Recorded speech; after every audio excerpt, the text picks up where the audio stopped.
नमस्ते दोस्तों, आपकी अकेडमी में आप सभी का स्वागत है। आशा करते हैं आप सभी स्वस्थ होंगे और यूजीसी नेट की तैयारी में आप सभी पूरी तरह से लग गए होंगे।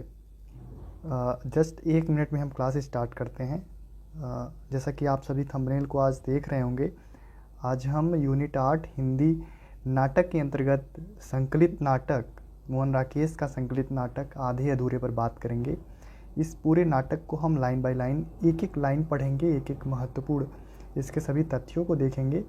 18 हो रहा है, जस्ट 1-2 मिनट में छोटी छोटी सेटिंग है, वो छोटी छोटी सेटिंग मैं कर लूँ, उसके बाद हम आते हैं आपके सामने। ठीक है।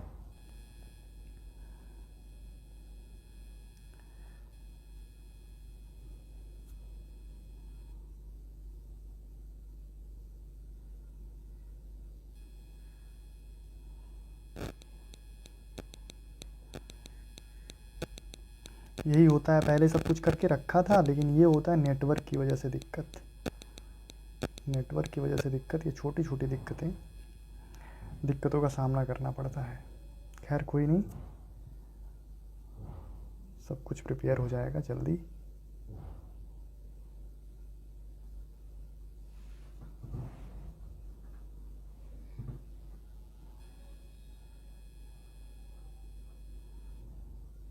यही होता है, पहले सब कुछ करके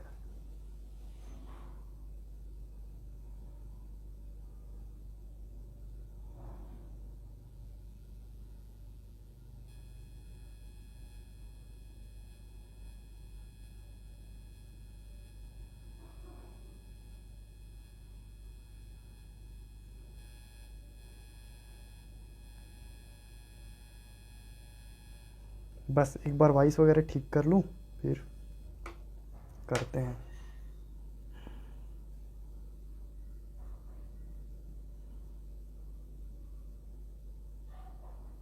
तब तक आप सभी अपने अपने दोस्तों को भी शेयर कर सकते हैं इस क्लास के बारे में बता सकते हैं। 2 से 3 मिनट में हम क्लास स्टार्ट करते हैं।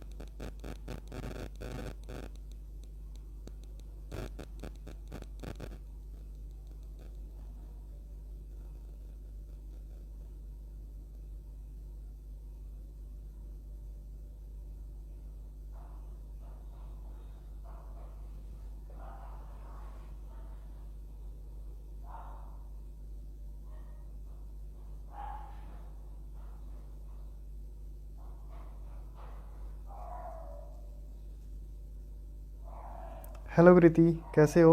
एक बार जो भी है वो हमें एक बार बता सकता है। वॉइस वगैरह सब कुछ ठीक है? गुड इवनिंग कृति। अब हम क्लास को स्टार्ट करेंगे। आपके सामने थंबनेल जैसा कि है, आज हम आधे अधूरे नाटक को पढ़ेंगे, लाइन बाय लाइन पढ़ेंगे, इसके सभी तथ्यों को देखेंगे। मोहन राकेश का यह नाटक है यूजीसी नेट हिंदी के अंतर्गत जो यूनिट 8 है, यूनिट 8 जो इकाई हिंदी नाटक का है, उसमें मोहन राकेश के 2 नाटक संकलित हैं। एक आधे अधूरे और दूसरा आषाढ़ का एक दिन। ठीक है, आषाढ़ का एक दिन। ये दोनों नाटक मोहन राकेश के दोनों संकलित हैं। हम दोनों नाटक को लाइन बाय लाइन पढ़ेंगे, लेकिन आज हम आधे अधूरे नाटक को पढ़ेंगे। ठीक है। एक बार कृति अपने ग्रुप में जहाँ भी हो वहाँ पर शेयर भी कर सकते हो अगर संभव हो तो, ताकि कुछ लोग आ जाएं। लाइव कुछ लोग रहते हैं तो सही रहता है, और बीच में अगर ब्रेक हो तो तुरंत बता देना, ठीक है? क्योंकि मुझे पता है तुम लास्ट तक जुड़ के पढ़ोगे। इसमें सबसे पहले हम बता दें कि इस नाटक संबंधी जितने भी छोटे छोटे महत्वपूर्ण तथ्य हैं जहाँ से प्रश्न पूछे जाने की संभावनाएं बहुत अधिक बनती हैं, उसको तो हम नाटक को पढ़ते समय भी करेंगे, लेकिन उसके पहले भी हम एक बार देख लेंगे। तो जैसा कि यहाँ पर हम देख पा रहे हैं, मोहन राकेश का यह नाटक है आधे अधूरे। इस नाटक का प्रकाशन वर्ष है 1969 ईस्वी। यह नाटक स्त्री पुरुष संबंध और दाम्पत्य संबंध के खोखलेपन तथा पारिवारिक विघटन की जीवन स्थितियों को दर्शाने वाला नाटक है। ठीक है, ये इसकी विषय वस्तु है, यानी यह नाटक स्त्री पुरुष के संबंध, दाम्पत्य संबंध के, यानी वैवाहिक जीवन के संबंध के खोखलेपन तथा पारिवारिक विघटन की जीवन स्थितियों को दर्शाने वाला नाटक है। यह नाटक 2 अंकों में विभाजित है, एक पूर्वार्ध और दूसरा उत्तरार्ध। ठीक है, यानी ऐसा नहीं है कि यह नाटक केवल 2 अंकों में विभाजित है। ये जो 2 अंकों में विभाजित है, इसके अलग अलग नाम दे दिए गए हैं। एक तो पूर्वार्ध पहले अंक को, और दूसरे अंक का नाम दे दिया गया है उत्तरार्ध। ठीक है, ये रही मोटी मोटा इस नाटक से संबंधित कुछ महत्वपूर्ण जानकारी। इसके बाद हम इस नाटक के सभी पात्रों को भी एक बार यहीं देख लेते हैं। ठीक है, पात्र परिचय। काले सूट वाला आदमी, जो कि काले सूट वाला आदमी है, वो पुरुष 1, पुरुष 2, पुरुष 3 तथा पुरुष 4 की भूमिकाओं में अलग अलग समय पर प्रवेश करता है। जो काले सूट वाला आदमी है वो पुरुष 1, पुरुष 2, पुरुष 3, पुरुष 4 की भूमिका में जब भी आता है तो उसका वेशांतर, यानी जो वेशभूषा है, पहनावा है, वो चेंज होता हुआ दिखाई देता है। तो जो पुरुष 1 के रूप में आता है तो उस समय वो पतलून और कमीज पहने हुए है और उसका नाम महेंद्रनाथ है। पुरुष 2 के रूप में जब उसका प्रवेश होता है उस समय वो पतलून और बंद गले का कोट पहना हुआ है। ठीक है, और उस समय इसका नाम है जगमोहन। ठीक है, महेंद्रनाथ सिंघानिया, सॉरी सिंघानिया मैंने लिखना भूल गया था, सिंघानिया आप नोट कर लीजिए। पुरुष 3 के रूप में पतलून और टी शर्ट पहने हुए आता है, इसका नाम है जगमोहन। पुरुष 4 के रूप में जब उसका प्रवेश होता है तो कोट पहने हुए आता है, पतलून के साथ पुरानी काट का लंबा कोट पहने हुए है, उसका नाम है जुनेजा। एक स्त्री है जिसकी उम्र है 40 साल के आसपास उसकी उम्र है और 40 साल बताई जाती है, जिसका नाम है सावित्री, और यही इस नाटक की नायिका के रूप में देखी जाती है। ठीक है, बड़ी लड़की जो कि इसी स्त्री की लड़की है, उसकी उम्र 20 के आसपास है, जिसका नाम है बिन्नी।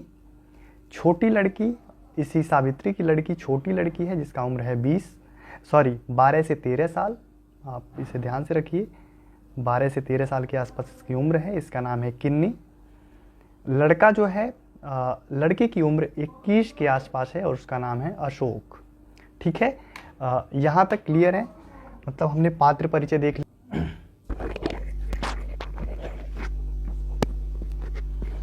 एक बार बताओ कि अब हम नाटक को लाइन बाय लाइन पढ़ना स्टार्ट करें।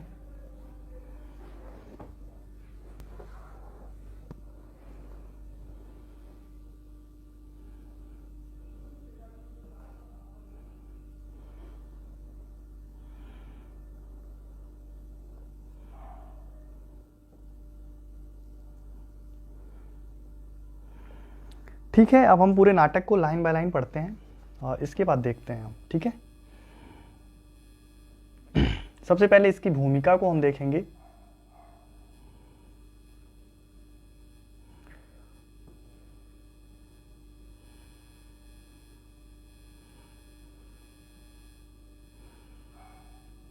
यहां से यह नाटक आरंभ होता है।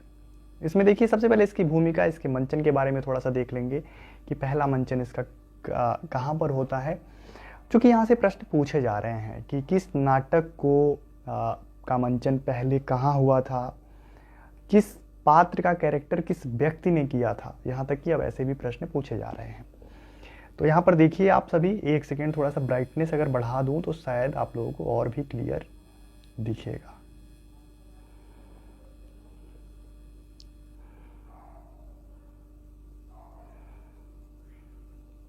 एक बार मैं ब्राइटनेस का देख लूँ कि थोड़ा सा क्लियर दिखा या नहीं।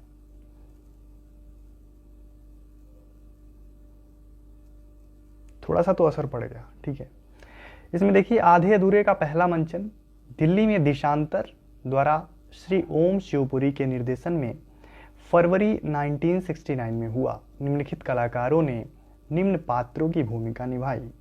काले सूट वाला जो आदमी है उसकी भूमिका ओम शिवपुरी नामक व्यक्ति जो है वो निभाते हैं।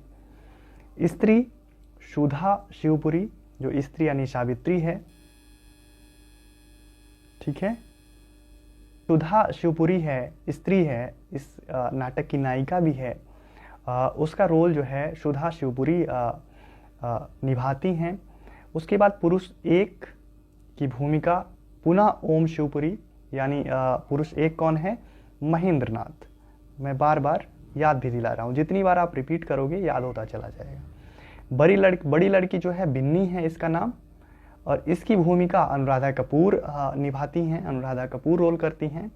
छोटी लड़की जिसका नाम है किन्नी, ठीक है, लिखने में थोड़ा इधर उधर हो तो उस पर ज़्यादा ध्यान मत दीजिएगा। उसकी भूमिका, उसका कैरेक्टर ऋचा व्यास नामक कैरेक्टर जो है निभाती हैं। लड़का जो है जिसका नाम है अशोक, इसकी भूमिका दिनेश ठाकुर, और पुनः पुरुष 2, पुरुष 3, पुरुष 4 की भूमिका ओम शिवपुरी निभाते हैं। पुरुष 2 के रूप में है सिंघानिया, पुरुष 3 के रूप में है जगमोहन, और पुरुष 4 के रूप में है जुनेजा। ठीक है। अब हम इस नाटक से संबंधित निर्देशक का वक्तव्य देखेंगे, और निर्देशक का वक्तव्य अगर आप देखेंगे तो यहीं से बहुत सारी चीज़ें निकल के आ जाती हैं इस नाटक से संबंधित। तो हम इसे लाइन बाय लाइन एक बार पढ़ लेते हैं, ठीक है, क्योंकि यहाँ से प्रश्न पूछे जा रहे हैं आजकल। एक निर्देशक की दृष्टि से आधे अधूरे मुझे समकालीन जिंदगी का पहला सार्थक हिंदी नाटक लगता है। यह मौजूदा जीवन की विडंबना के कुछ एक सघन बिंदुओं को रेखांकित करता है, विश्वसनीय है। इसका गठन सुदृढ़ एवं रंगोपयुक्त है। पात्रों की प्रवेश और प्रस्थान रंग प्रभावों की दृष्टि से भली भांति संयोजित हैं। पूरे नाटक की अवधारणा के पीछे सूक्ष्म रंग चेतना निहित है। आधे अधूरे आज के जीवन में एक महान अनुभव खंड को मूर्त करता है। इसके लिए हिंदी में जीवंत मुहावरे को पकड़ने की सार्थक प्रभावशाली कोशिश की गई है। पहले वाचन के समय ही मुझे इसकी भाषा में बड़ी कशिश लगी थी।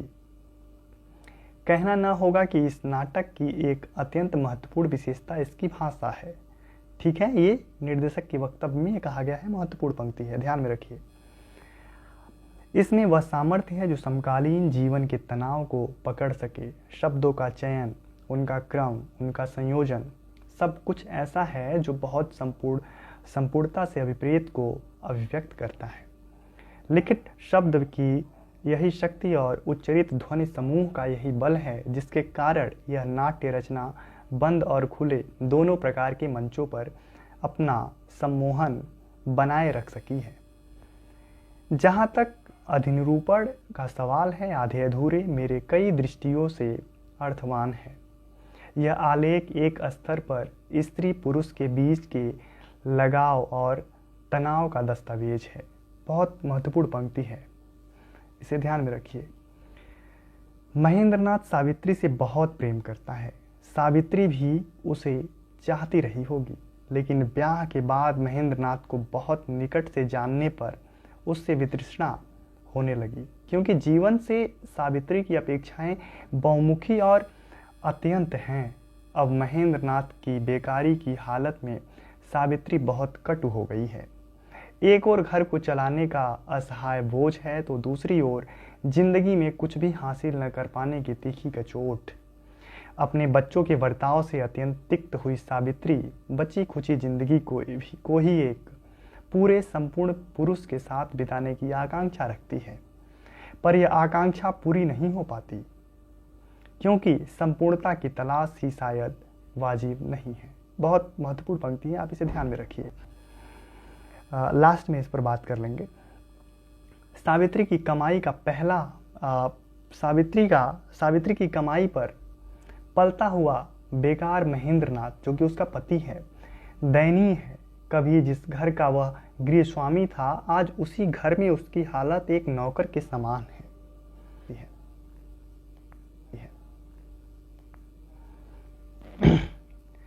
अब वह केवल एक ठप्पा, एक रबड़ का टुकड़ा है। वह सावित्री के पुरुष मित्रों को जानता है, और जब तक उसका जिक्र करके अपने दिल की भड़ास निकालता रहता है। अपने कुचले आत्मसम्मान को बचाने की खातिर वह अक्सर शुक्र शनिचर घर छोड़कर चला जाता है, लेकिन कुछ घंटों बाद वापस लौट आता है, थका हारा पराजित, क्योंकि यही उसकी नियति है। एक दूसरे स्तर पर यह नाट्यकृत पारिवारिक विघटन की गाथा है। यह भी महत्वपूर्ण पंक्ति है, ठीक है। इस अभिशप्त कुटुंब का हर एक सदस्य एक दूसरे से कटा हुआ है। घर की त्रासदायक हवा से वे अपने और एक दूसरे के लिए जहरीले हो रहे हैं। बड़ी लड़की मनोज रूपी हमदर्द द्वार पर पाते ही बाहर निकल भागी है। लड़का पत्रिकाओं से अभिनेत्रियों की रंगीन तस्वीरें काटता है। लड़का यानी अशोक, ठीक है, काटता हुआ उस मौके के इंतजार में है जब वह भी यहाँ से निकल सकेगा। अपने पिता के लिए उसके मन में करुणा है, माँ के लिए आक्रोश। वह बड़ी बहन के प्रेम में विश्वास नहीं करता, उसे घर से निकलने का एक जरिया मानता है। छोटी लड़की जो कि किन्नी है, उसका नाम किन्नी है। माता पिता बहन भाई किसी के प्रति लगाव महसूस नहीं करती। अपनी छोटी छोटी आवश्यकता की आपूर्ति के से बेहद कड़वी होकर वह कैंची की तरह जुबान चलाती है, ठीक है, और यौन संबंधों में दिलचस्पी लेने लगती है। देखिए, जब बच्चे अकेला महसूस करते हैं तो उस समय उनके साथ यही सारी दिक्कतें आती हैं। जो उसकी आयु से कहीं आगे है, उसकी बदमिजाजी दिन पर दिन बढ़ती जा रही है, क्योंकि पिता की बेकारी, माँ के पुरुष मित्रों और बड़ी बहन के घर से भाग जाने के कारण उसे बाहरी लोगों की कुत्सित बातें सुननी पड़ती है। दफ्तर और घर में दिन भर खटती सावित्री सिर्फ बिन्नी से ही थोड़ी सी सहानुभूति पाती है। बिन्नी यानी उसकी बड़ी लड़की। हालांकि बिन्नी भी उससे इसी सवाल की लगातार तलबगार है कि इस घर में ऐसा क्या है जो यहाँ से निकल जाने के बाद भी उसके और मनोज के बीच काली छाया के समान आ जाता है। क्योंकि तो अशोक सावित्री के प्रभावशाली व्यक्तित्व के संबंध का विरोधी है,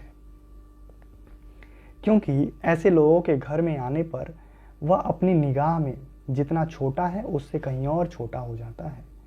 कुल मिलाकर ये पारिवारिक अंतर संबंध दिलचस्प ढंग से बहुस्तरीय है।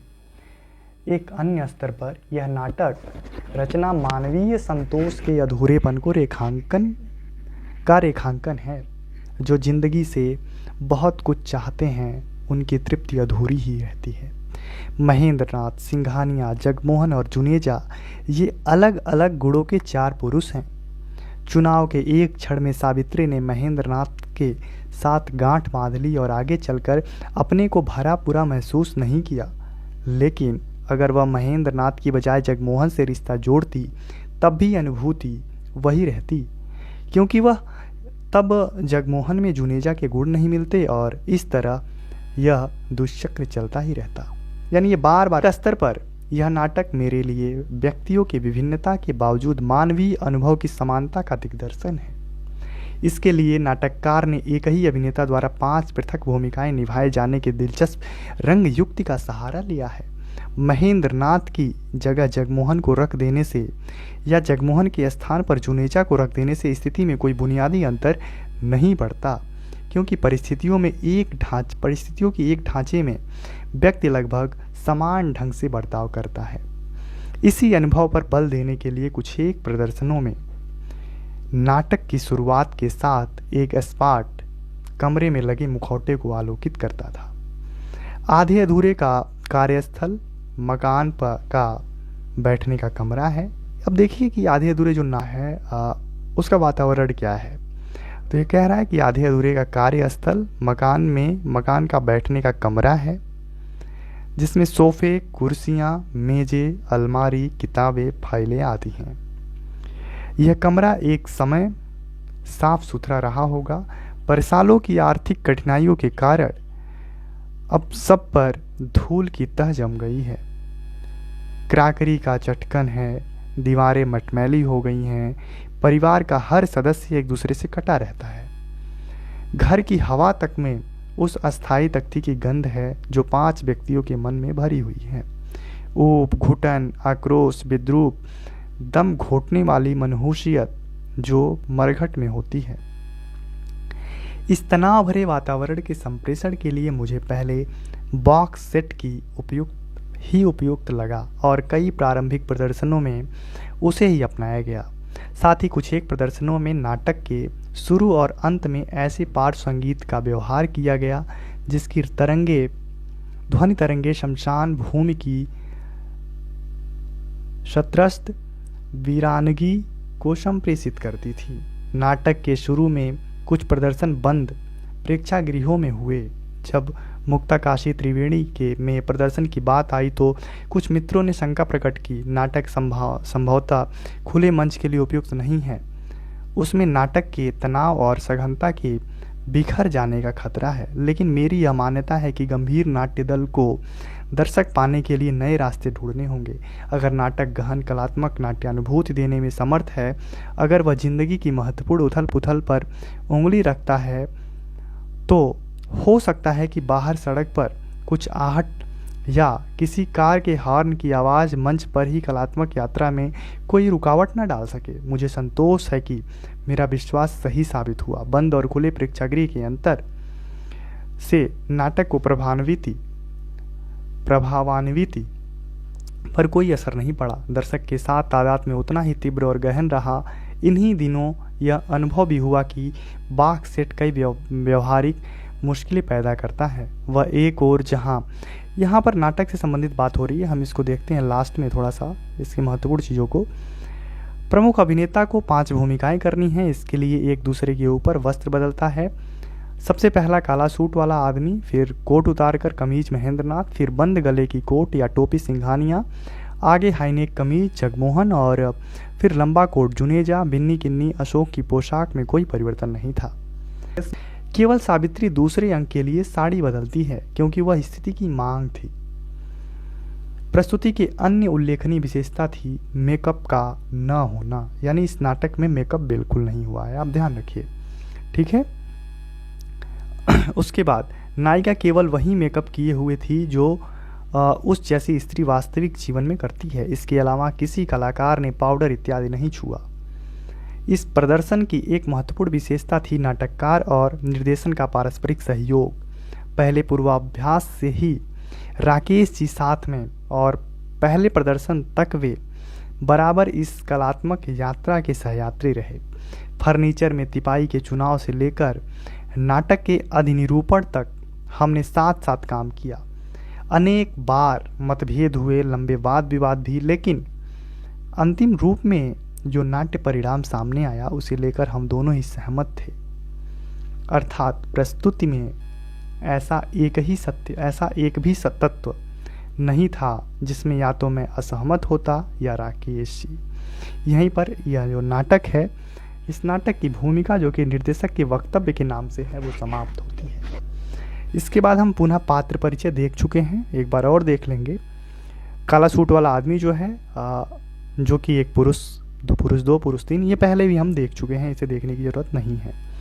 स्त्री जो है उम्र 40 को छूती है, चेहरे पर यौनों की चमक, चाह फिर विशेष, ब्लाउज और साड़ी साधारण होते हुए भी सूरजपूर्ण, दूसरी साड़ी विशेष अवसर की। बड़ी लड़की है, उम्र 20 के ऊपर नहीं, भाव में परिस्थितियों के इससे संघर्ष का अवसाद और उतावलापन है, कभी कभी उम्र से बढ़कर बड़प्पन। साड़ी माँ से साधारण, पूरे व्यक्तित्व में एक बिखराव है।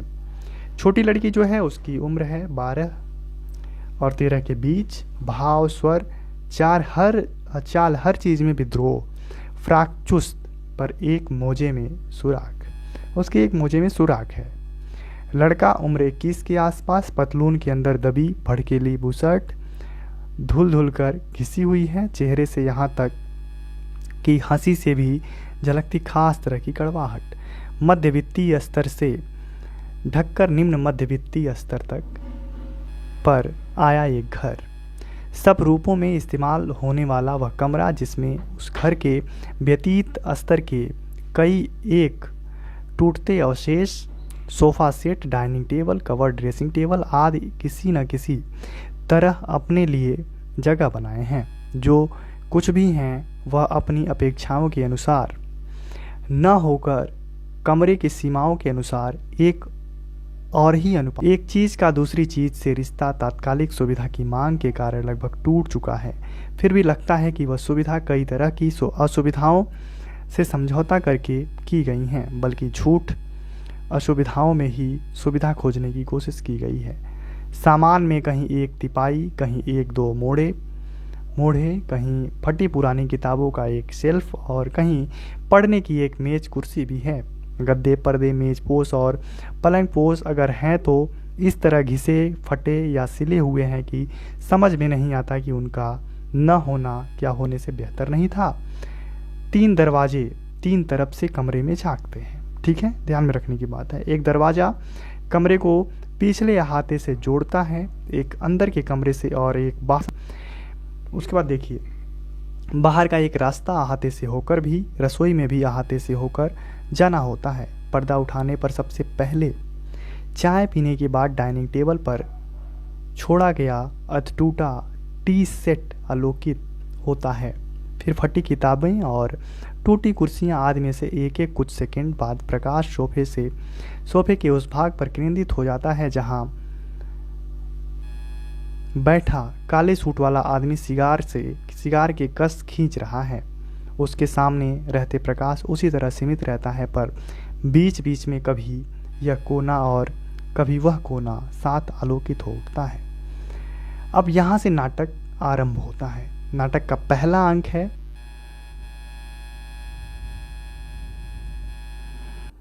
ठीक है, हम नाटक अब पढ़ेंगे लाइन बाय लाइन।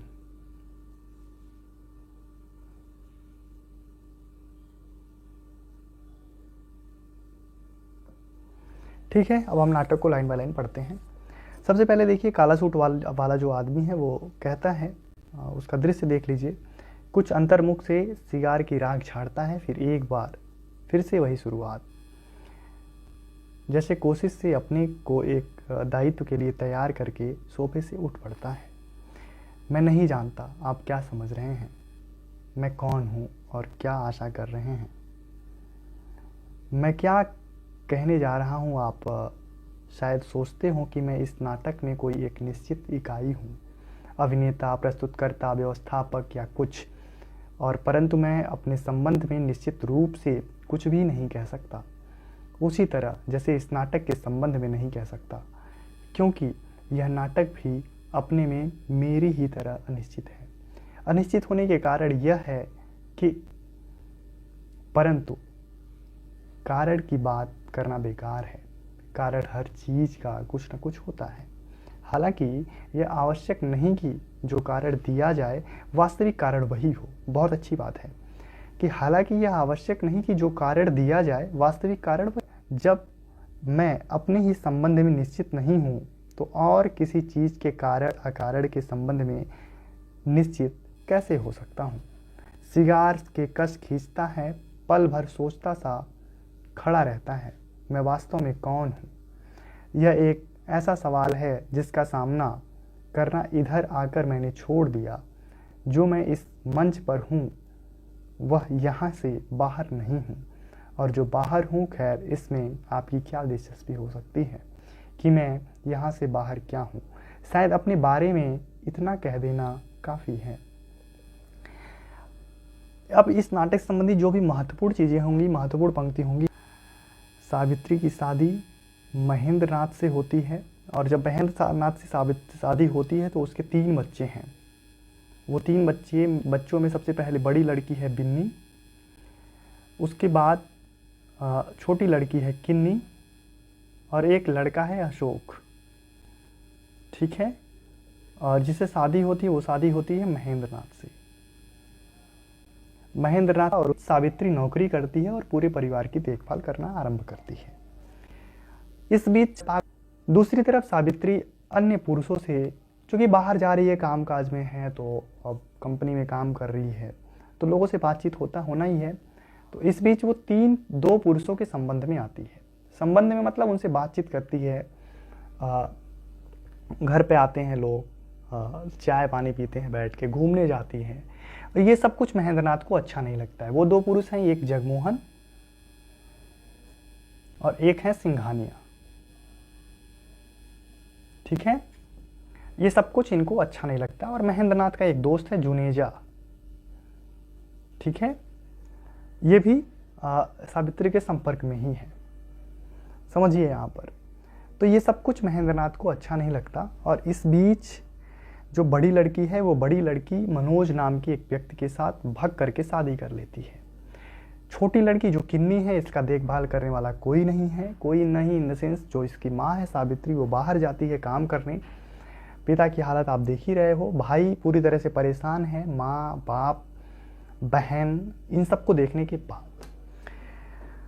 और इस तरीके का दृश्य इस पूरे नाटक में बनता है। और लास्ट में जानते जाते सावित्री इस तरह मोड़ लेती है कि वो महेंद्रनाथ को छोड़ देना चाहती है और जगमोहन के साथ रहने का फैसला करती है। हालांकि उसके बाद जुनेजा आता है, समझाता है बहुत सावित्री को। इस बीच महेंद्रनाथ भी जुनेजा के घर, अपने दोस्त के घर चला जाता है और जुनेजा आकर के जब सावित्री को समझाता है, वहीं पर यह नाटक खत्म होता है। इस तरीके का दृश्य इस नाटक में हमें देखने को मिलेगा। ठीक है, अब हम इस नाटक के महत्वपूर्ण अंशों को देखते हैं लाइन बाय लाइन। ठीक है,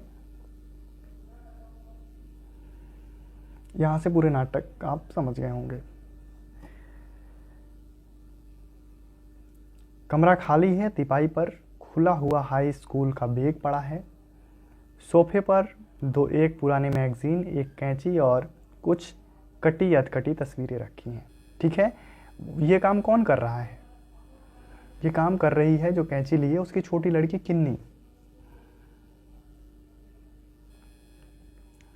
स्त्री थकान निकालने के स्वर में ओहो, कुछ हताश भाव से, फिर घर में कोई नहीं। यानी वो बाहर से जब घर पे आती है तो उसे कोई मिलता नहीं है। अंदर के दरवाजे की तरफ देखकर किन्नी होगी ही नहीं, जवाब कहाँ से दे। तिपाई पर बैग को देखकर यह हाल है इसका। बैग की एक किताब उठाकर फिर फाड़ लाई एक और किताब। जरा शर्म नहीं, ये रोज रोज कहाँ से पैसे आ सकते हैं नई किताबों के लिए। सोफे के पास जाकर और अशोक बाबू एक कमाई करते रहे हैं दिन भर। तस्वीर उठाकर देखती है। Elizabeth Taylor, Audrey Hepburn, Shirley MacLaine जिंदगी काट रहे हैं इन तस्वीरों के साथ। अशोक तस्वीरें काट रहा है, सॉरी। तस्वीरें वापस रखकर बैठने लगती है कि नज़र झूलते पजामे पर जा पड़ती है। उस तरफ जाती है, बड़े साहब वहाँ अपनी कारगुजारी कर गए हैं। पजामे को मरे जानवर की तरह उठाकर देखती है और कोने में फेंकने को होकर फिर एक झटके के साथ उसे तहाने लगाती है।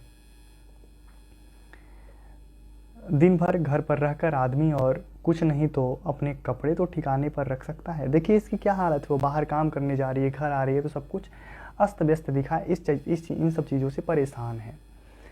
इसमें पुरुष एक यानी महेंद्रनाथ आता है और वो कहता है, आ गई दफ्तर से, लगता है आज बस जल्दी मिल गई। स्त्री ट्रे वापस मेज पर रखती है, यानी वो ट्रे लिए हुए है मेज पर रखती है। अच्छा, यह अच्छा है कि दफ्तर से आओ तो कोई घर पर दिखे ही नहीं। कहाँ चले गए थे तो? पुरुष एक, कहीं नहीं, यहीं बाहर था मार्केट में। स्त्री, पता नहीं यह क्या तरीका है इस घर का, रोज आने पर 50 चीज़ें यहाँ वहाँ बिखरी मिलती हैं। पुरुष एक, लाओ मुझे दे दो। स्त्री, अब क्या दे दूँ, पहले खुद भी तो देख सकते थे। गुस्से में कवर्ड खोलकर पजामे को जैसे उसमें कैद कर देती है। पुरुष एक फालतू सा इधर उधर देखता है, फिर एक कुर्सी की पीठ पर हाथ रख लेता है। पुरुष एक, अकेले मैंने, यानी वो कह रहा है अकेले मैंने ऐसा किया है। स्त्री कह रही है, तो अकेले के लिए क्या जरूरी था कि पूरी ट्रे किन्नी को दूध दे दिया था? वो पूछती है कि क्या किन्नी को, जो छोटी बच्ची है वो स्कूल से आई थी तो तुमने दूध दिया था? पुरुष एक कह रहा है, वह मुझे दिखी ही नहीं अभी तक। स्त्री, दिखे तब ना जो घर पर रहे कोई। वो कह रही है तभी तो दिखेगी जब घर पर रहोगे। अहाते के दरवाजे से होकर पीछे रसोई घर में चली जाती है। पुरुष एक लंबी के साथ कुर्सी को झुलाने लगता है। स्त्री पल्ले के साथ बोझती हुई रसोई घर में से वापस आती है।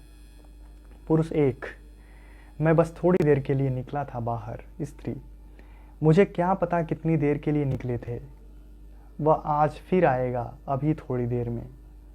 तब तो घर पर रहोगे ना? तो हाथ रोक कर, कौन आएगा? सिंघानिया। सिंघानिया जो कि पुरुष 2 है, ठीक है। स्त्री, उसे किसी के यहाँ खाना खाने आना है, इधर 5 मिनट के लिए यहाँ 5 मिनट के लिए यहाँ भी आएगा। पुरुष 1 फिर उसी तरह हुक के साथ कुर्सी को झुलाने लगता है। मुझे यह आदत अच्छी नहीं लगती तुम्हारी, कितनी बार कह चुका हूँ। पुरुष 1 कुर्सी के से हाथ हटा लेता है। पुरुष 1, तुम्ही ने कहा होगा उससे आने के लिए है, उसे तुम्ही ने कहा होगा कि आ जाना मेरे घर पे। स्त्री कह रही है, कहना फर्ज नहीं बनता मेरा, आखिर मेरा बॉस है। पुरुष 1, बॉस का मतलब यह थोड़ी है कि बॉस का मतलब यह थोड़ी है ही है न कि। स्त्री, तुम ज्यादा जानते हो, काम तो मैं ही करती हूँ उसके मातहत। पुरुष 1 फिर से कुर्सी को झुलाते हुए एकाएक हाथ हटा लेता है। पुरुष 1, किस वक्त आएगा? स्त्री, पता नहीं, अब जब भी गुजरेगा इधर से। पुरुष 1, यह अच्छा है, छिले हुए स्वर में, यह अच्छा है। स्त्री, लोगों को तो ईर्ष्या है मुझसे कि 2 बार मेरे यहाँ आ चुका है, आज तीसरी बार आएगा। कैंची, मैगजीन और तस्वीरें समेट कर पढ़ने की मेज की दराज में रख देती है। किताबें बैग बंद करके उसे एक तरफ सीधा खड़ा कर देती है।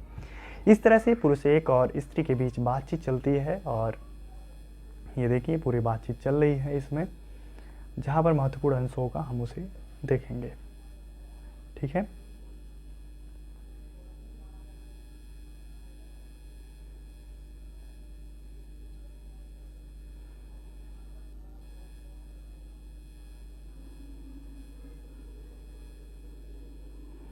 यहाँ पर देखिए पुरुष 1 गुस्से से उठता है, तुम तो ऐसी बात करती हो जैसे, यानी यहाँ पर दोनों में बातचीत होते होते थोड़ा सा द्वंद्व की स्थिति आ गई है। पुरुष 1, नहीं, मैंने पता है कितना खर्च था उन दिनों इस घर का, 400 रुपये महीने का मकान था, टैक्सियों से आना जाना होता था, किस्तों पर फ्रिज खरीदा गया था, लड़के लड़की की कॉन्वेंट की फीसें जाती थीं।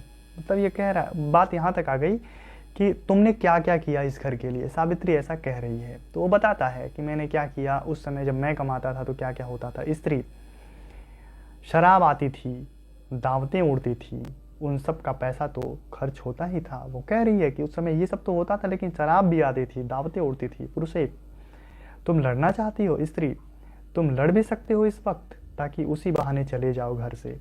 वह आदमी आएगा तो जाने क्या सोचेगा कि हर बार इसके आदमी को कोई ना कोई काम हो जाता है बाहर, शायद समझे कि मैं ही जानबूझकर भेज देती हूँ।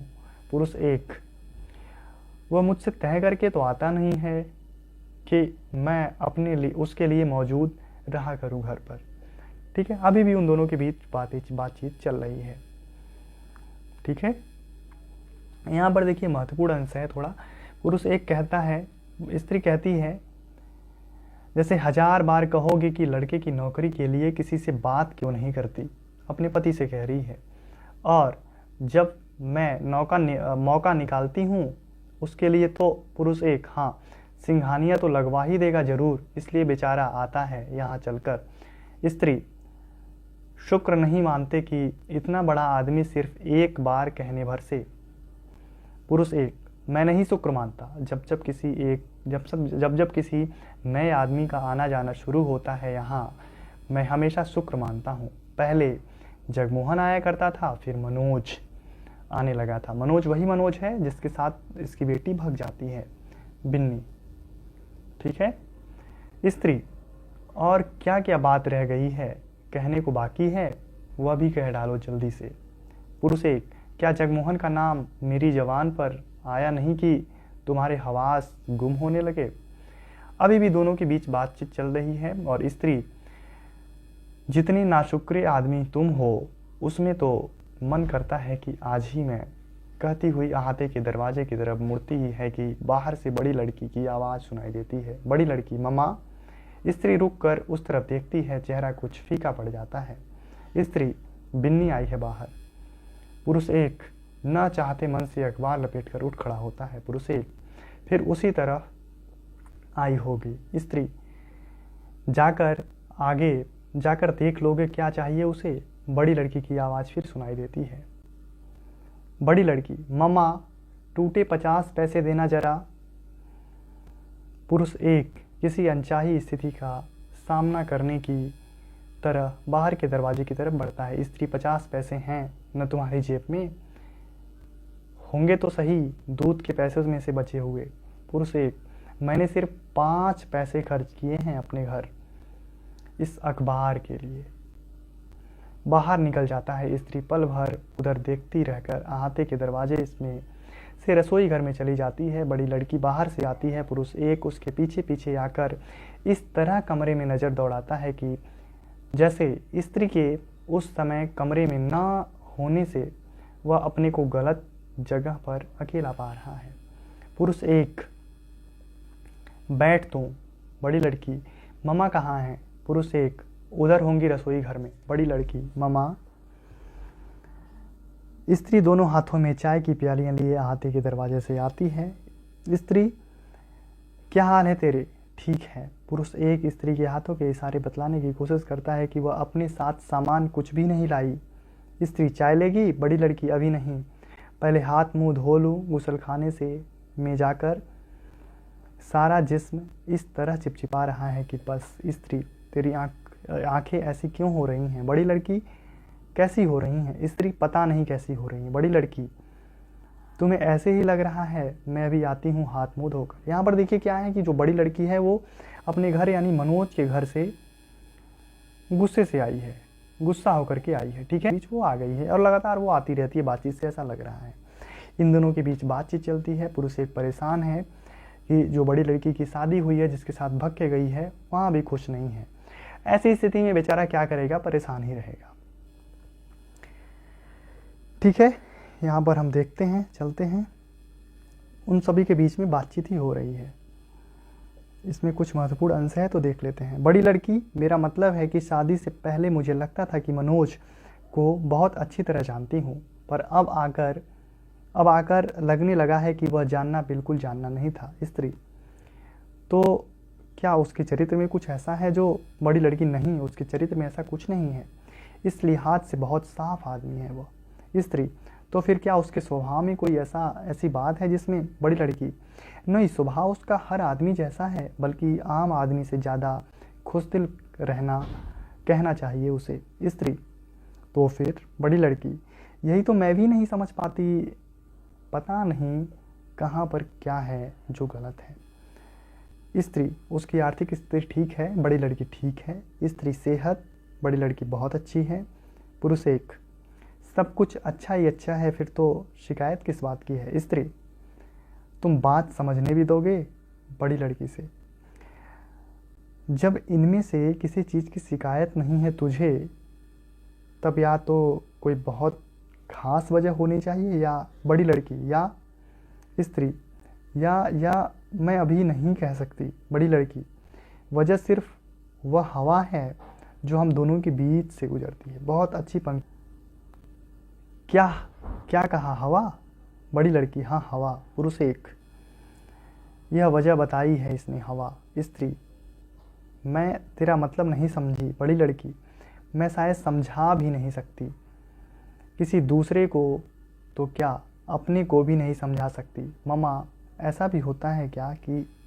स्त्री की, बड़ी लड़की, कि दो आदमी जितना ज़्यादा साथ रहें, एक हवा में सांस लें, उतना ही ज़्यादा अपने को एक दूसरे से अजनबी महसूस करें। स्त्री, तुम दोनों ऐसा महसूस करते हो? बड़ी लड़की, कम से कम अपने लिए तो मैं कह ही सकती हूँ। स्त्री, तू बैठकर क्यों नहीं बात करती? मैं ठीक हूँ इसी तरह। बड़ी लड़की कहती है। स्त्री, तूने जो बात कही है वह अगर सच है तो उसके पीछे क्या कोई ना कोई ऐसी अड़चन नहीं है जो? बड़ी लड़की, पर कौन सी अड़चन? उसके हाथ से चाय छलक गई। चाय की प्याली या उसके दफ्तर से लौटते आधा घंटे देर, ये छोटी छोटी बातें अड़चन नहीं होती, मगर अड़चन बन जाती है। एक गुबार सा जो हर वक्त मेरे अंदर भरा रहता है और मैं इंतज़ार में रहती हूँ जैसे कि अब कोई बहाना मिले जिससे उसे बाहर निकाल दूँ। और आखिर स्त्री चुपचाप आगे सुनने की प्रतीक्षा करती है।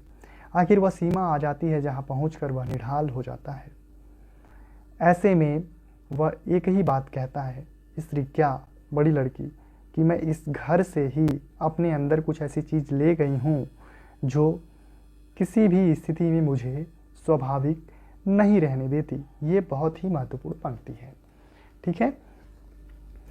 इसके बाद इन दोनों की बातचीत चलती है, यानी वो जो मनोज है वो बार बार बड़ी लड़की यानी बिन्नी से कहता है कि तुम अपने घर से ही कुछ ऐसी चीज़ लेकर के आई हो जो तुम्हें स्वाभाविक रहने नहीं देता। ठीक है। इसके बाद पुरुष एक कहता है, काफ़ी अच्छा आदमी है जगमोहन, और फिर से दिल्ली में उसका ट्रांसफ़र भी हो गया है। मिला था उस दिन कनॉट प्लेस में, कहा था आएगा किसी दिन। देखिए इसमें कनॉट प्लेस का भी नाम आया है, नोट कर लीजिए। बड़ी लड़की कह रही है, उसे मेरे लंबे बाल अच्छे लगते हैं, इसलिए सोचती हूँ इन्हें जाकर कटा आऊँ। वो बड़ी लड़की यानी बिन्नी कह रही है कि मनोज को मेरे बड़े बाल अच्छे लगते हैं, वह मेरी नौकरी करने के हक में नहीं है, इसलिए चाहती हूँ कहीं भी कोई भी छोटी मोटी नौकरी ढूंढ कर लूँ। कुछ भी ऐसी बात जिससे एक बार तो वह अंदर से तिलमिला उठे, पर कर मैं कुछ भी नहीं पाती, और जब नहीं कर पाती तो खींच कर। और बड़ी लड़की और स्त्री के बीच बातचीत हो रही है, आगे देखते हैं।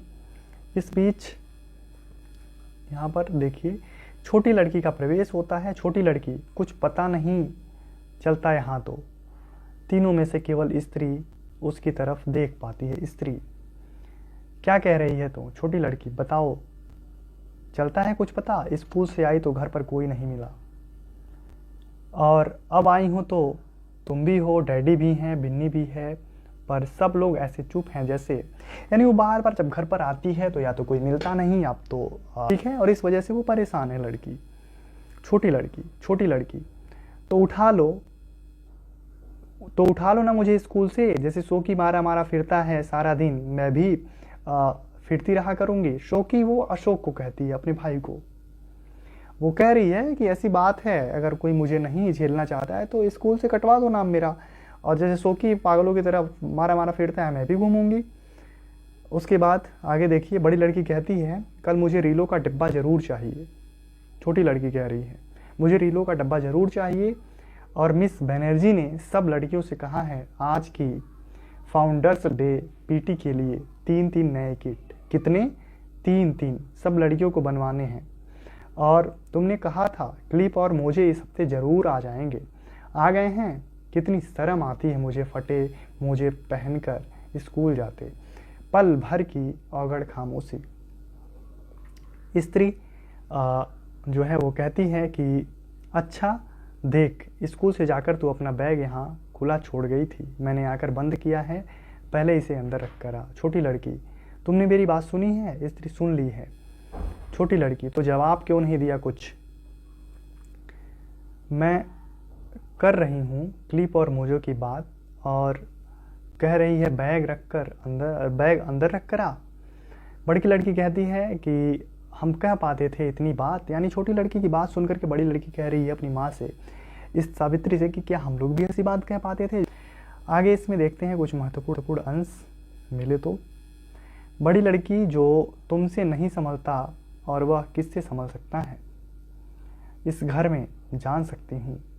जब से बड़ी हुई हूँ तभी से देख रही हूँ तुम सब कुछ सहकर भी रात दिन अपने को इस घर के लिए हलाक करती रही हो।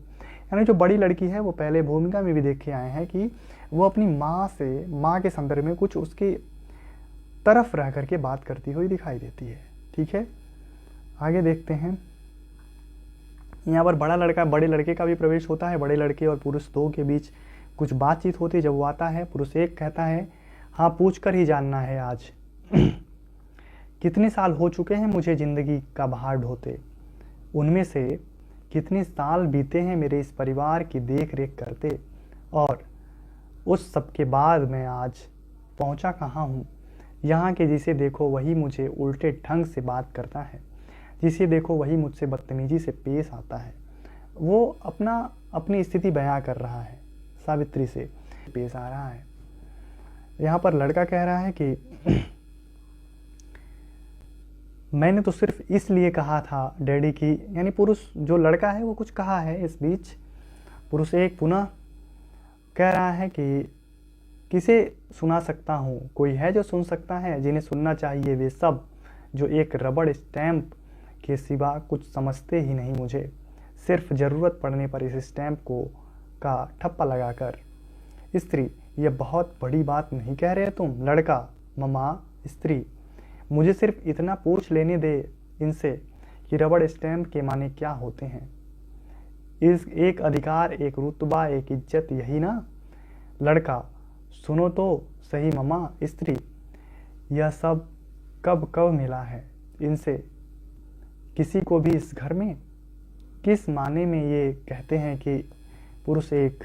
किसी माने में नहीं। मैं इस घर में एक रबड़ स्टैम्प भी नहीं, सिर्फ एक रबड़ का टुकड़ा हूँ। बहुत बड़ी, बहुत अच्छी, बड़ी, बहुत महत्वपूर्ण पंक्ति है।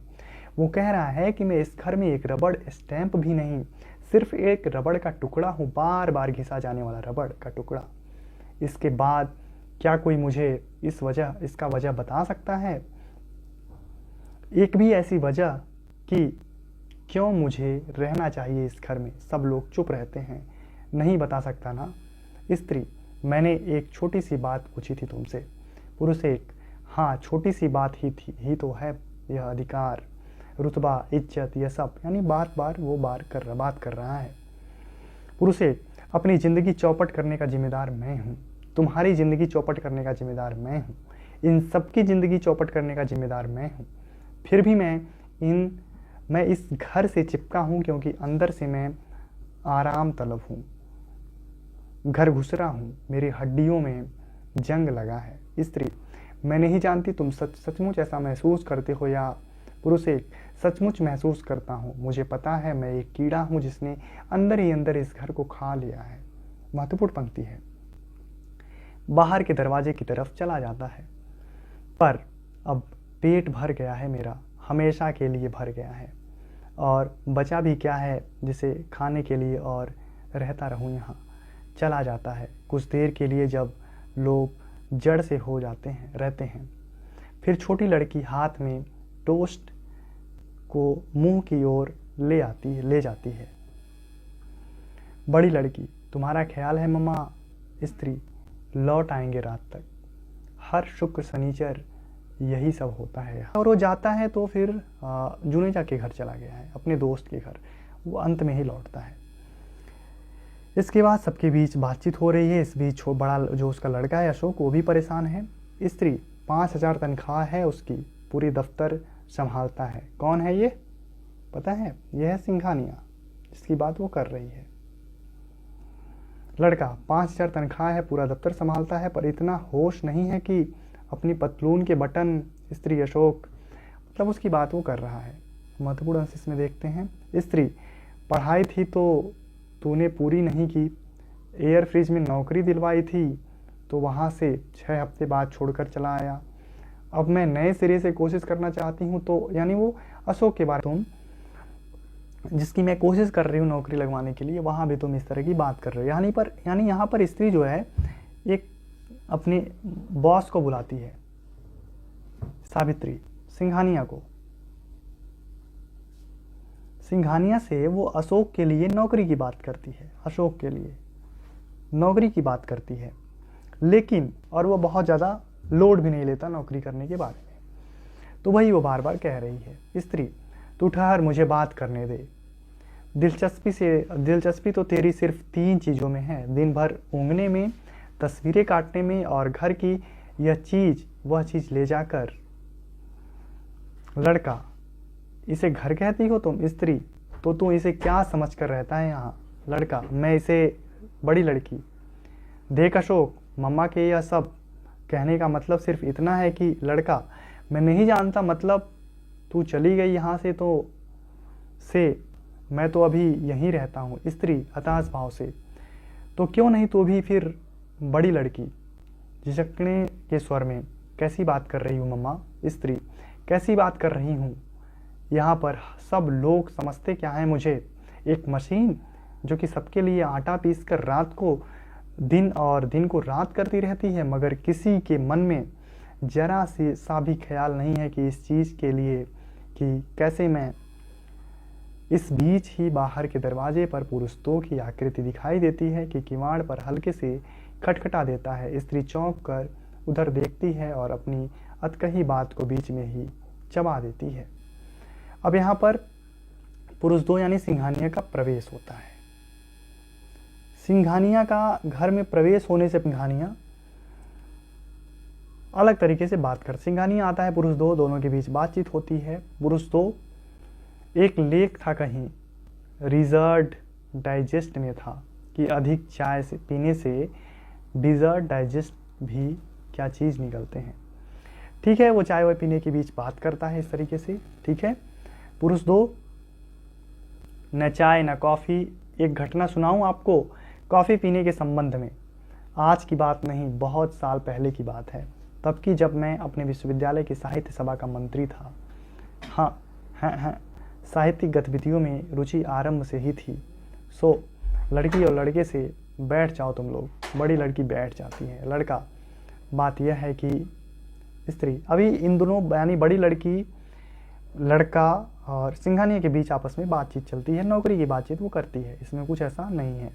जो महत्वपूर्ण अंश है उसे देखते चलेंगे। ठीक है, पुरुष 2 जो है यहाँ पर क्या पास किया है इसने, बीकॉम। स्त्री, मैंने बताया था बीएससी कर रहा था, तीसरे साल में बीमार हो गया इसलिए, यानी बीएससी की पढ़ाई की है अशोक ने और तीसरे साल में ही छोड़ दिया है। पुरुष 2, अच्छा, देश का जलवायु ही ऐसा है, क्या किया जाए। जलवायु की दृष्टि से तो देश मुझे सबसे पसंद है, वह है इटली। यानी इटली देश जो है वो बहुत ही पसंद है किसको, सिंघानिया को। आपको ध्यान में रखने की आवश्यकता है। ठीक है, पुरुष 2, क्या रूसी क्या जर्मन। मैं कहता हूँ संसार में शीत युद्ध को कम करने में हमारी कुछ वास्तविक देन है, तो यही कि तुम अपनी इस साड़ी को ही लो। कितनी साधारण है, फिर भी यह हड़तालों का चक्कर न चलता अपने यहाँ तो हमारा वस्त्र उद्योग अब तक अच्छा। तुमने वह नोटिस देखा है जो यूनियन के मैनेजमेंट को दिया है। यानी यह कंपनी वगैरह की बातचीत सब करते हैं। और यहाँ पर पुरुष 2, हाँ ज़रूर, वह तो है ही। लड़की की तरफ मुड़कर, बीएससी में कौन सा डिवीज़न था आपका। लड़का उंगली से हाथ सिफर खींच देता है, कौन सा। लड़का, ओह। पुरुष 2, ओह। स्त्री, तीसरे साल में बीमार हो गया था इसलिए। पुरुष 2, अच्छा ठीक है, देखूंगा मैं। घड़ी देखकर, अब चलना चाहिए, बहुत समय हो गया है, तुम घर पर जाओ, किसी दिन बहुत दिनों से नहीं आई। यानी अपने घर पर बुला रहा है वो सावित्री को। स्त्री और बड़ी लड़की साथ ही उठ खड़ी होती हैं। स्त्री, मैं भी सोच रही थी आने के लिए, बेबी से मिलने के लिए। वो उठ करके चला जाता है और फिर जाने के बाद पुरुष 2 और स्त्री की बातचीत होती है बाहर। बातचीत क्या होती है किसी को पता नहीं, आगे देखते हैं। पुरुष 2, इस देश में नैतिक मूल्यों के उत्थान के लिए तुमने भाषण सुना है। वे जो आए हुए हैं आजकल, क्या नाम है उनका, निरोध महर्षि। लड़का कहता है, ठीक है। आगे देखते हैं, लड़के से ये बातचीत वो करता है। कुछ महत्वपूर्ण इसमें क्या है। लड़का, जिनके आने से हम जितने छोटे हैं उससे और छोटे हो जाते हैं अपनी नज़र में। स्त्री, मतलब लड़का, आज तक जिस किसी को बुलाया है तुमने, किस वजह से बुलाया है। स्त्री, तू क्या समझता है किस वजह से बुलाया है। लड़का, उसकी किसी बड़ी चीज़ की वजह से। एक को कि वह इंटेलेक्चुअल बहुत बड़ा है, दूसरे की कि उसकी तनख्वाह 5,000 है, तीसरे को कि उसकी तख्ती चीफ कमिश्नर की है। जब भी बुलाया है आदमी को नहीं, उसकी तनख्वाह को, नाम को, रुतबे को बुलाया है। महत्वपूर्ण अंश है, इसे आप ध्यान में रखिए। स्त्री यहाँ पर कहती है, अगर मैं कुछ खास लोगों के साथ संबंध बनाकर रहना चाहती हूँ तो आपने अपने लिए नहीं, तुम लोगों के लिए। पर तुम लोग इससे छोटे होते हो तो मैं छोड़ दूंगी कोशिश। हाँ, इतना कहकर कि मैं अकेले दम पर इस घर की जिम्मेदारियां नहीं उठा सकती।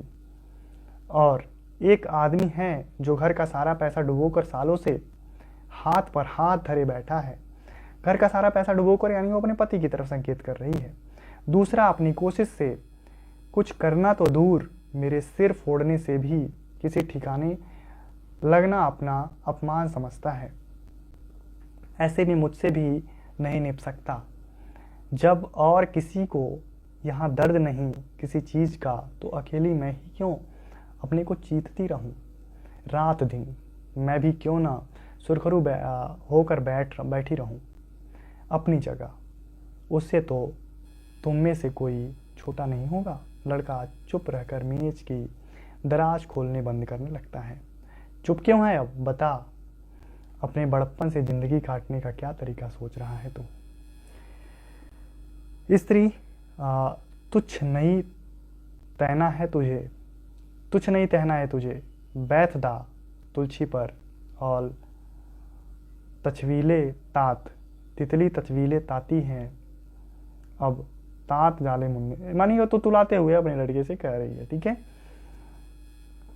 लड़का कहना पड़ रहा है क्योंकि जब नहीं निभता इनसे यह सब, तो क्यों निभाए जाती हैं इसे।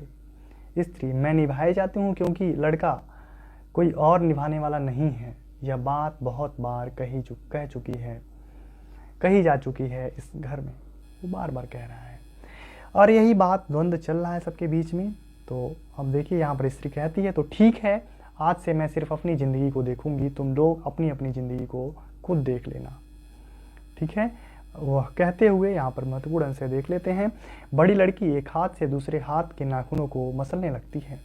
मेरे पास अब बहुत साल नहीं है जीने को, पर जितने हैं उन्हें मैं इस तरह से निभाते हुए नहीं काटूंगी। मेरे करने से जो कुछ हो सकता था इस घर का हो चुका आज तक। मेरी तरफ से यह अंत है, उसका निश्चिंत अंत। एक खंडहर की आत्मा को व्यक्त करता हल्का संगीत। लड़का अपनी काटी तस्वीर पल भर हाथ में लेकर देखता है, फिर चक चक उसे बड़े बड़े टुकड़ों में कतरने लगता है, जो नीचे फर्श पर बिखरते जाते हैं। प्रकाश आकृतियों पर धुंधलाकर कमरे के अलग अलग कोनों में सिमटता विलीन होने लगता है। मंच पर पूरा अंधेरा होने के साथ संगीत भी रुक जाता है, पर कैंची की चक चक फिर भी कुछ क्षण सुनाई देती रहती है। अंतराल विकल्प। ठीक है, और इसके बाद यहाँ से दूसरे अंक का आरंभ होता है। दूसरे अंक का नाम उत्तरागत हो तो आप बता सकते हैं। 20 दो अलग अलग प्रकाश वृत्तों में लड़का और बड़ी लड़की। लड़का सोफे पर औंधा लेट कर टांगे हिलाता सामने पेशेंस के पत्ते फैलाए। बड़ी लड़की पढ़ने की मेज पर प्लेट में रखे स्लाइसों पर मक्खन लगाती।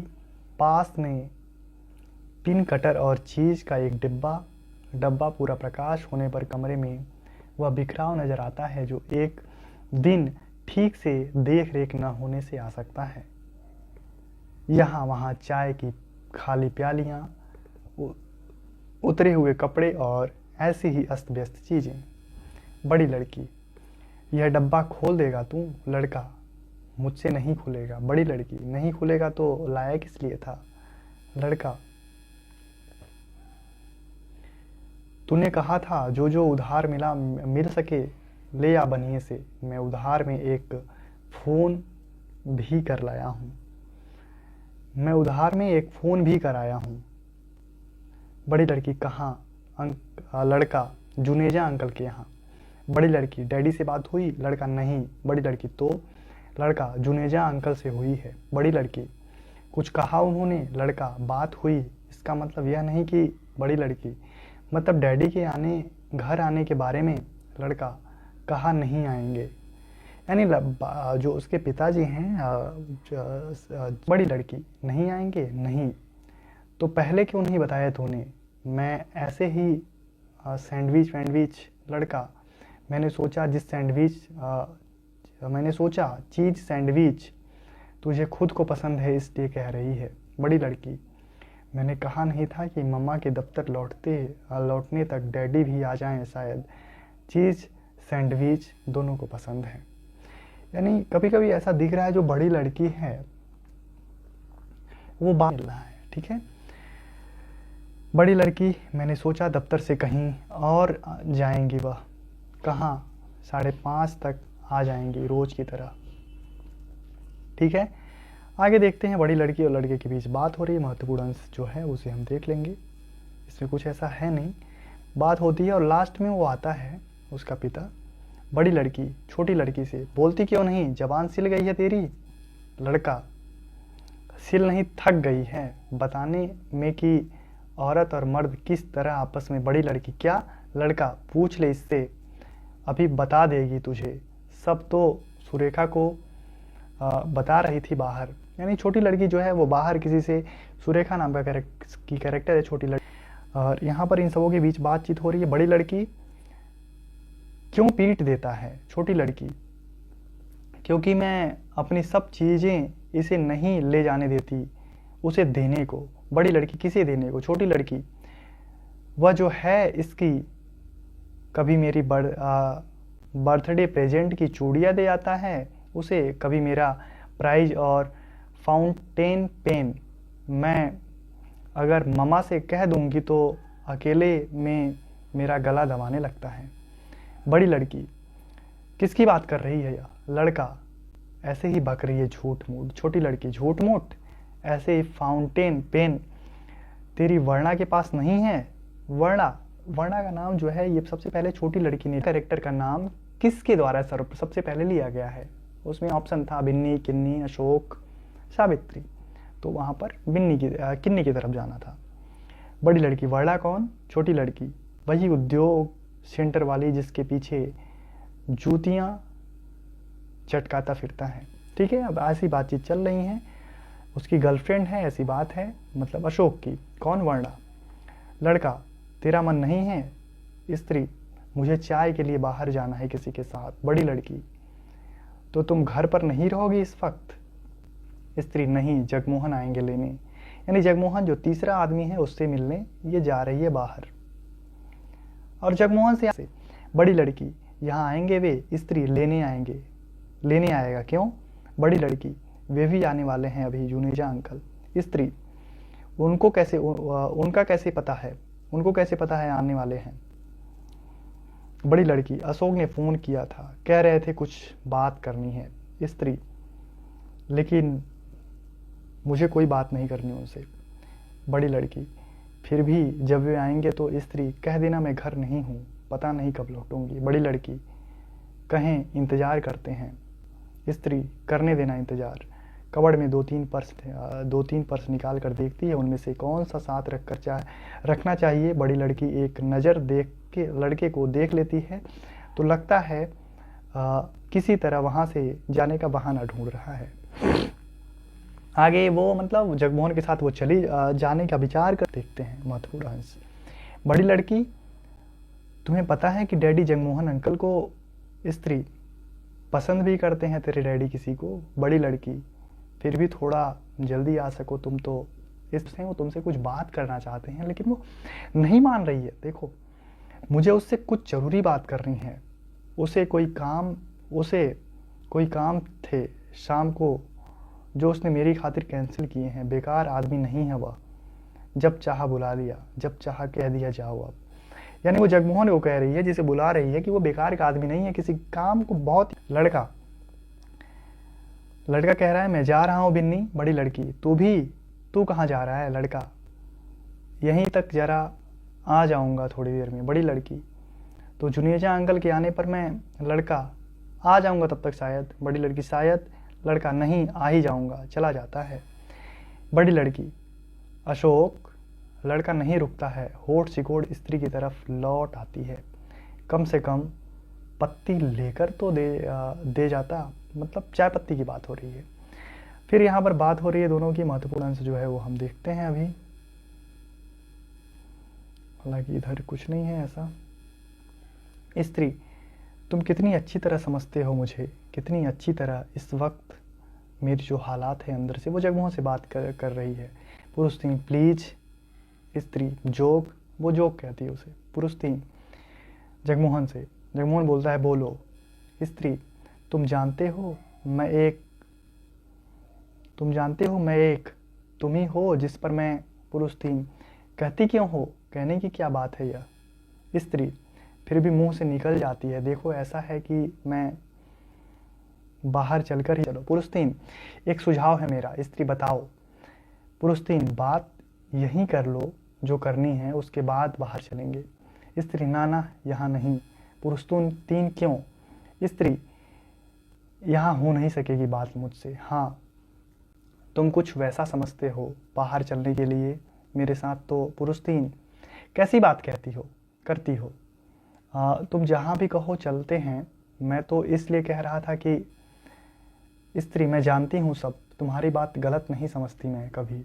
पुरुष 3, तो बताओ कहाँ चलोगी। स्त्री जहाँ भी ठीक समझो तुम। पुरुष 3, मैं ठीक समझूं, हमेशा तुम ही नहीं तय करती क्या, करती थी। स्त्री एक जगह है उसके बारे में वो कहती है, वहाँ नहीं, कोने वाली टेबल, वहाँ वहीं कोने वाली टेबल खाली मिल जाए शायद। पुरुष 3, पूछो नहीं, यह कहो गिंजा।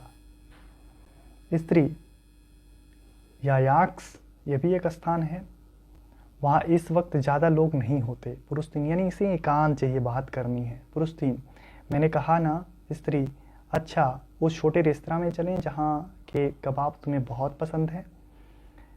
मैं तब के बाद कभी वहाँ नहीं गई। ठीक है। पुरुष 3 हिचकिचाहट के साथ, वहाँ जाता नहीं वैसे मैं वहाँ अब, पर तुम्हारा वहीं के लिए मन है तो चल भी सकते हैं। स्त्री देखो एक बात तो बात ही बता ही दूँ तुम्हें चलने से पहले। पुरुष 3, क्या बात। स्त्री मैंने कल एक फैसला कर लिया है मन में। पुरुष 3, हाँ। स्त्री वैसे उन दिनों भी सुनी होगी तुमने ऐसी बात मेरे मुंह से, पर इस बार सचमुच कर लिया है। पुरुष 3, जैसे बात को आत्मसात करता है, पल भर की खामोशी जिसमें वह कुछ सोचता हुआ इधर उधर देखता है, फिर जैसे किसी किताब पर आंख अटक जाने से उठकर शेल्फ की तरफ चला जाता है। स्त्री उधर क्यों चले गए। पुरुष 3, यह किताब देखना चाहता था। स्त्री तुम्हें शायद विश्वास नहीं आया मेरी बात पर। पुरुष 3, सुन रहा हूँ मैं। स्त्री मेरे लिए पहले भी असंभव था यहाँ यह सब सहना, तुम जानते ही हो, पर अब आकर बिल्कुल बिल्कुल असंभव हो गया है। यानी वो कह रही है मैं पूरी तरह से यहाँ पर परेशान हूँ, मैं बिल्कुल इन लोगों को सह नहीं सकती। आगे वो कहती है पुरुष 3, तो मतलब है कि स्त्री ठीक सोच रहे हो तुम। पुरुष 3, स्त्री उठकर उसकी तरफ आती है। स्त्री मैं तुम्हें बता नहीं सकती कि मुझे हमेशा कितना अफसोस रहा है इस बात का कि मेरी वजह से तुम्हें भी इतनी तकलीफ उठानी पड़ी है ज़िंदगी में। पुरुष 3, देखो सच पूछो तो मैं अब ज़्यादा सोचता ही नहीं इस बारे में। टहलता हुआ उसके पास से आगे निकल जाता है। स्त्री मुझे याद है तुम कहाँ रहते थे। सोचने से कुछ होना हो तब तो सोचे भी आदमी। पुरुष 3, हाँ वही तो। स्त्री पर अभी की कल और आज में फ़र्क होता है ना। पुरुष 3, हाँ होता है, बहुत बहुत। स्त्री इसलिए कहना चाहती हूँ तुमसे कि बड़ी लड़की अंदर से आती है। बड़ी लड़की ममा अंदर जो कपड़े इस्त्री के लिए रखे हैं। पुरुष 3 को देखकर, हेलो अंकल, यानी अब तक किसी ने देखा नहीं है। पुरुष 3, हेलो हेलो, अरे वाह यह तू ही है क्या। बड़ी लड़की आपको क्या लगता है। पुरुष 3, इतनी सी थी तुम। स्त्री से यानी सावित्री से कह रहा है, कितनी बड़ी नज़र आने लगी है। स्त्री हाँ, यह चेहरा निकल आया है। पुरुष 3, उन दिनों फ्रॉक पहना करती थी। बड़ी लड़की पता नहीं कितने दिनों। पुरुष 3, याद है कैसे मेरे हाथ पर काटा था इसने एक बार, बहुत ही शैतान थी। ऐसे ही बातचीत इन लोगों के बीच चल रही है। इसमें महत्वपूर्ण अंश हम आगे चल के देखते हैं। पुरुष 3, लेकिन घर इस तरह अकेला छोड़ जाओगी। स्त्री नहीं, अभी आ जाएगा कोई ना कोई। पुरुष 3, तुम्हारे ऊपर है, जैसा ठीक समझो। स्त्री मेरे लिए तो जाओ, यानी वो कह रही है यहाँ से चलो। फिर पुरुष जो 3 है, जगमोहन समझा रहा है कि तुम घर को अकेले छोड़ के चले होगी मेरे साथ। वो कह रही है हाँ चलो, अभी कोई ना कोई आ जाएगा। यानी वो भी उसी तरह से है। छोटी लड़की जब नहीं हो होना होता है, तो सब लोग होते हैं सिर पर, और जब होना होता है तो भी नहीं दिखता कोई, यानी वो तुतला करके थोड़ा छोटी लड़की यहीं होना होता है तो सब लोग सर पर ही खड़े रहते हैं। वो परेशान है, फिर स्कूल से ही आती है और देखती है कि कोई नहीं है। छोटी लड़की बार बार छोटी लड़की बड़ी लड़की के बीच बातचीत चल रही है, बिन्नी और किन्नी के बीच। उसके बाद देखो बड़ी लड़की उधर देखकर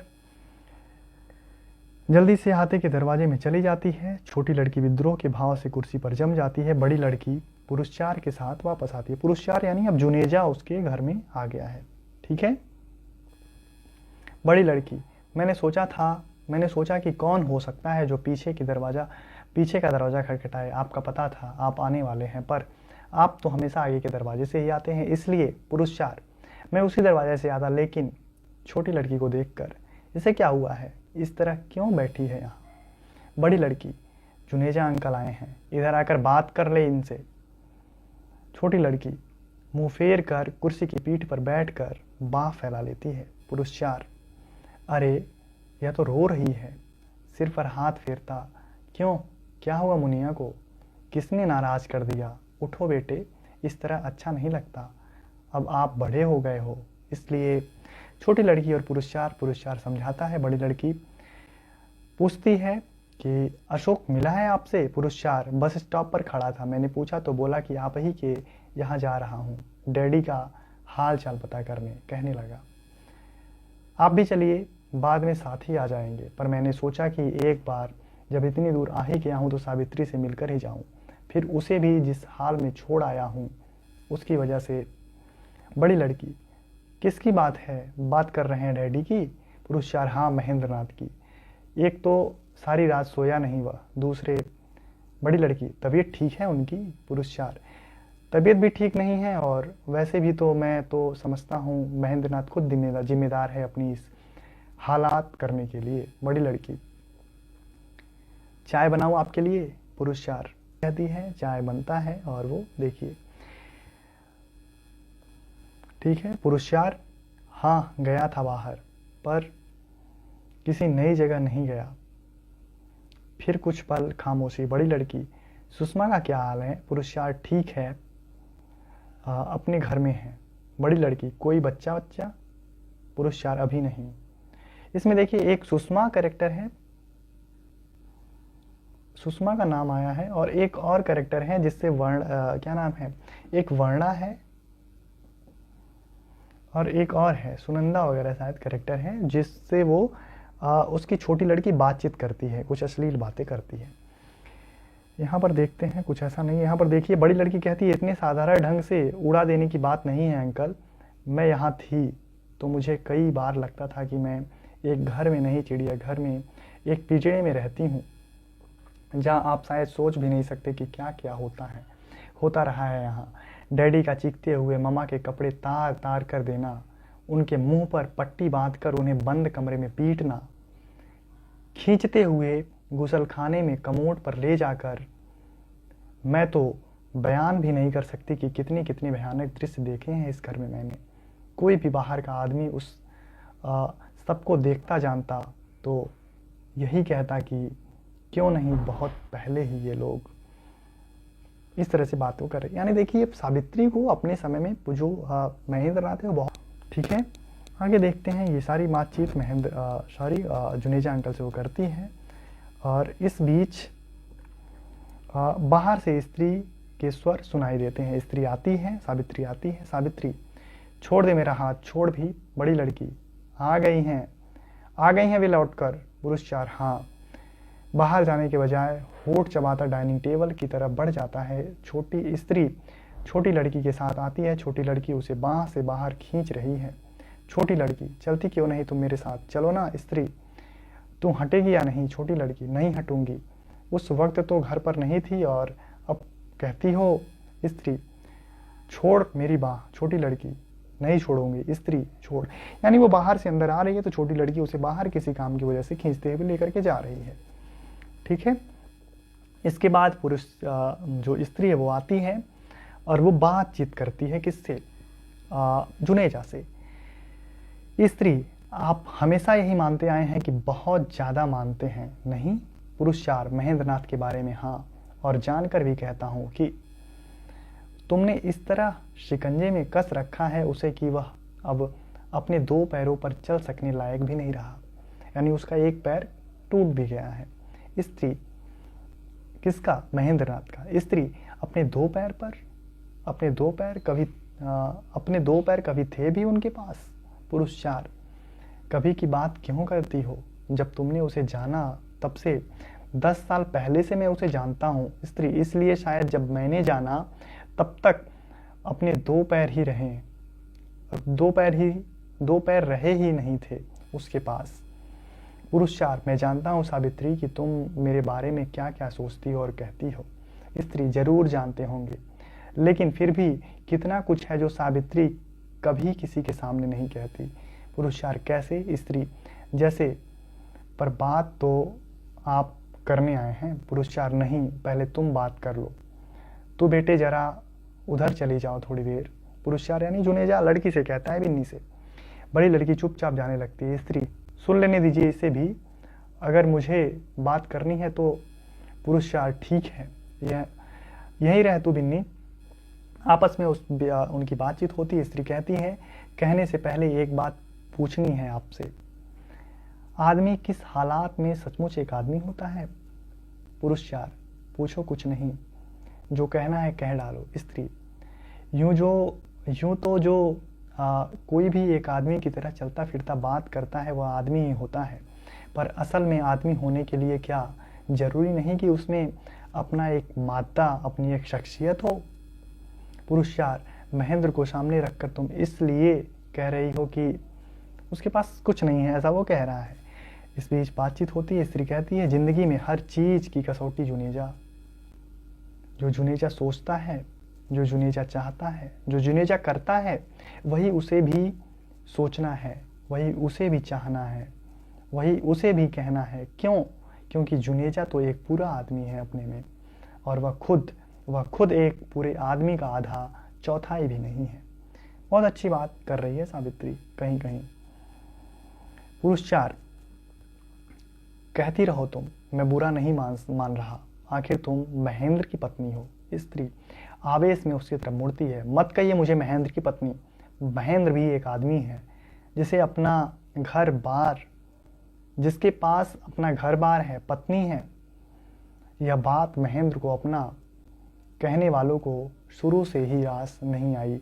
महेंद्र ने ब्याह किया। ब्याह क्या किया? आप लोगों की नज़र में आपका भी कुछ आपसे छीन गया। महेंद्र अब पहले की तरह हंसता नहीं। महेंद्र अब दोस्तों से में बैठकर पहले की तरह खेलता नहीं। महेंद्र अब वह महेंद्र नहीं, महेंद्र अब वह पहले वाला महेंद्र रह ही नहीं गया। और महेंद्र ने जी जान से कोशिश की वह वहीं बना रहे किसी तरह, कोई यह ना कह सके जिससे कि वह अब पहले वाला महेंद्र रह ही नहीं गया। और इसके लिए महेंद्र घर के अंदर रात दिन छटपटाता है, दीवारों से सिर पटकता है, बच्चों को पीटता है, बीवी के घुटने तोड़ता है। दोस्तों को अपना फुर्सत का वक्त काटने के लिए उसकी ज़रूरत है। महेंद्र के बगैर कोई पार्टी जमती नहीं, महेंद्र के बगैर किसी पिकनिक का मज़ा नहीं आता। दोस्तों के लिए फुर्सत काटने का वसीला है, वही महेंद्र के लिए जस्ट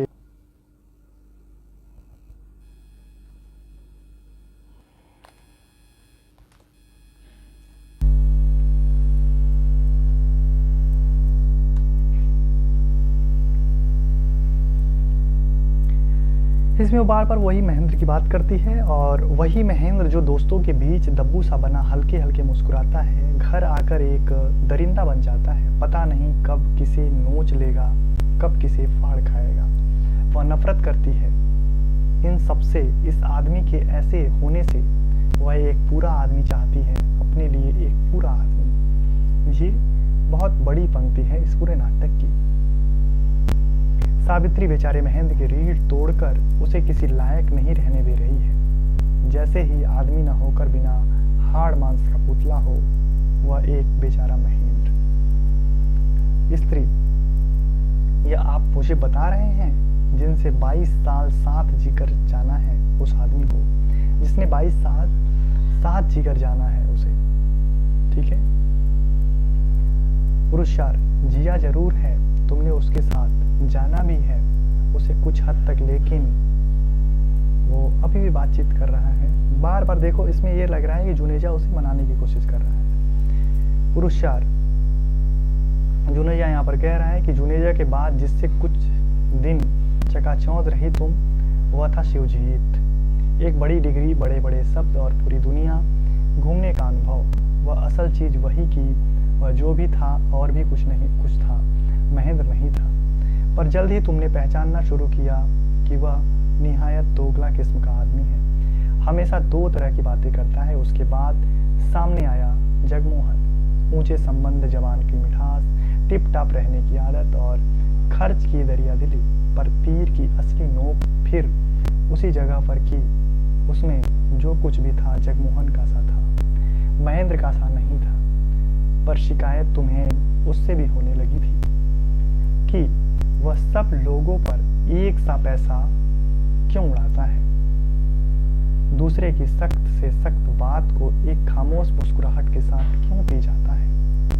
अच्छा हुआ वह ट्रांसफर होकर चला गया वहां से, वरना स्त्री यह खामखा का ताना बाना क्यों बुन रहे हैं, जो असल बात करना चाहते हैं वही क्यों नहीं कहते। यानी पूरा ब्यौरा बता दिया कि सबसे पहले तुम किसके संबंध में आई थी, शादी हुई, पूरा चिट्ठा खोल रहा है जुनेजा। और अभी भी इन दोनों के बीच बातचीत हो रही है। यहाँ पर देखिए पुरुषार, मनोज का बड़ा नाम था, उस नाम की डोर पकड़कर ही कहीं पहुंच सकने की आखिरी कोशिश में, पर तुम एकदम बौरा गई जब तुमने पाया कि वह उतने नाम वाला आदमी तुम्हारी लड़की को साथ लेकर रातों रात ही तुम्हारा संबंध था। बड़ी लड़की, यह आप क्या कह रहे हैं अंकल। पुरुषार, मजबूर होकर कहना पड़ रहा है बिन्नी, तू शायद मनोज को अब भी उतना नहीं जानती जितना, यानी वो लड़की कह रही है ऐसा क्यों है, क्या कह रहे हैं अंकल। तो ओह पुरुषार, जितना यह जानती है इसलिए आज यह उसे बर्दाश्त भी नहीं कर सकती। ठीक नहीं है बिन्नी के मनोज के साथ चले जाने के बाद तुमने एक अंधाधुंध कोशिश शुरू की कि कभी महेंद्र को ही और झकझोरने की, कभी अशोक को भी चाबुक लगाने की, और कभी उन दोनों के से धीरज खोकर कोई और ही रास्ता, कोई और ही चारा ढूंढ सकने की।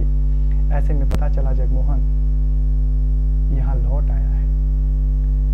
आगे के रास्ते बंद पाकर तुमने फिर पीछे की तरफ देखना चाहा, यानी आगे जब तुम्हें कोई और नहीं मिला तो तुम दोबारा जगमोहन के पास जाने की कोशिश करी, जगमोहन से बात की। ये आज अभी बाहर गई थी उसके साथ, बात कह दिया ना, क्या बात हुई। स्त्री सावित्री कहती है, आप समझते हैं आपको मुझसे जो कुछ भी जानने का, जो कुछ भी पूछने का हक हासिल है। पुरुषार, न सही पर मैं बिना पूछे ही बता सकता हूँ कि क्या बात हुई है। ये बता रहा है कि तुमने अपनी सारी बातें रखी, लेकिन वो एक्सेप्ट अप नहीं कर रहा है, वो तुम्हारे साथ नहीं रहना चाह रहा है, और सही बात है। स्त्री बौखला जाती है, कहती है बस बस बस बस बस, जितना सुनना चाहिए था उससे बहुत ज्यादा सुन लिया है आपसे मैंने, बेहतर यही है कि अब आप यहाँ से चले जाएं। पुरुषार, मैं जगमोहन के साथ हुई तुम्हारी बातचीत का सही अंदाजा लगा सकता हूँ, क्योंकि उसकी जगह मैं होता तो मैं भी तुमसे यही बात कहा होता, पर कल परसों फिर फोन करने को कहकर तुम्हें घर के बाहर उतार गया। तुम मन में एक घुटन लिए घर में दाखिल हुई और आते ही तुमने बच्ची को पीट दिया।